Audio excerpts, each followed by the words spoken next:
নমস্কাৰ, মই বিনীতা। সকলোকে মোৰ চেনেললৈ স্বাগতম জনাইছোঁ। আজি আপোনালোকৰ মাজলৈ লৈ আহিছোঁ নেমু টেঙাৰ সৈতে মাছৰ জোলৰ ৰেচিপি।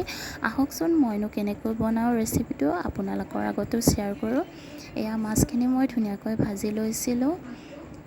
আন এটি কেৰাহীত মই তেল অকণমান দি কিনে গৰম হ'বলৈ দি দিছিলোঁ। গৰম হোৱাৰ লগে লগে মই পিঁয়াজ, হালধি, নিমখ দি কিনে এইখিনি ধুনীয়াকৈ ভাজি ল'ম যেতিয়ালৈকে পিঁয়াজখিনি ৰঙচুৱা হৈ নাযায়।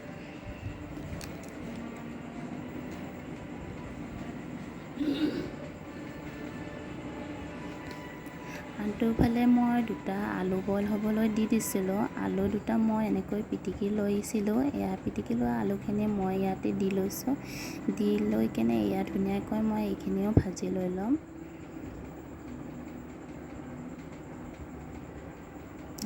আলুখিনি মোৰ এতিয়া ধুনীয়াকৈ ভজা হৈ গ'ল। ইয়াতে কম পৰিমাণৰ মই পানী দি কিনে আকৌ এইখিনি ভাজি লৈ ল'ম।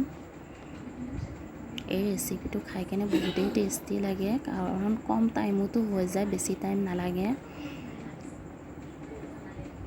আকৌ যিহেতু গৰমৰ দিনত ভাত খাবও মন নাযায়, গতিকে কম টাইমতে এইটো বনাই কেনে খাই চাবচোন, তেতিয়া টেঙাৰ জোলকণেৰে ভাত খাবও ভাল লাগে। দেখিছে অকণমান পানী আৰু দি কেনে মই ধুনীয়াকৈ ভাজি লৈ ল'লোঁ। এতিয়া মই নেমু অনিমানৰে মই জোলখিনি উলিয়াই লৈছিলোঁ। জোলখিনি ইয়াতে দি দিছোঁ।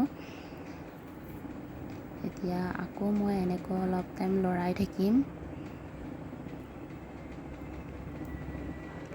লৰোৱা হোৱাৰ পাছত ইয়াতে আকৌ পানী অকণমান মই বেছিকৈ ব্যৱহাৰ কৰিছোঁ।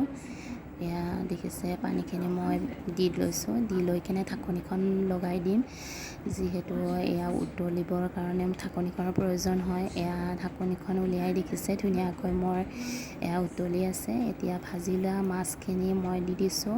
লগতে মই এটি জলকীয়াৰ পেষ্ট এটা বনাই লৈছিলোঁ, পেষ্টটোও মই ইয়াতে দি লৈছোঁ।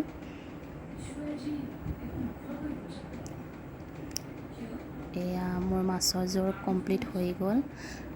আপোনালোকেও ঘৰত বনাই কেনে খাই চাব, কেনেকুৱা লাগে জনাব। যদি ভাল লাগে লাইক, শ্বেয়াৰ, ছাবস্ক্ৰাইব কৰি দিব।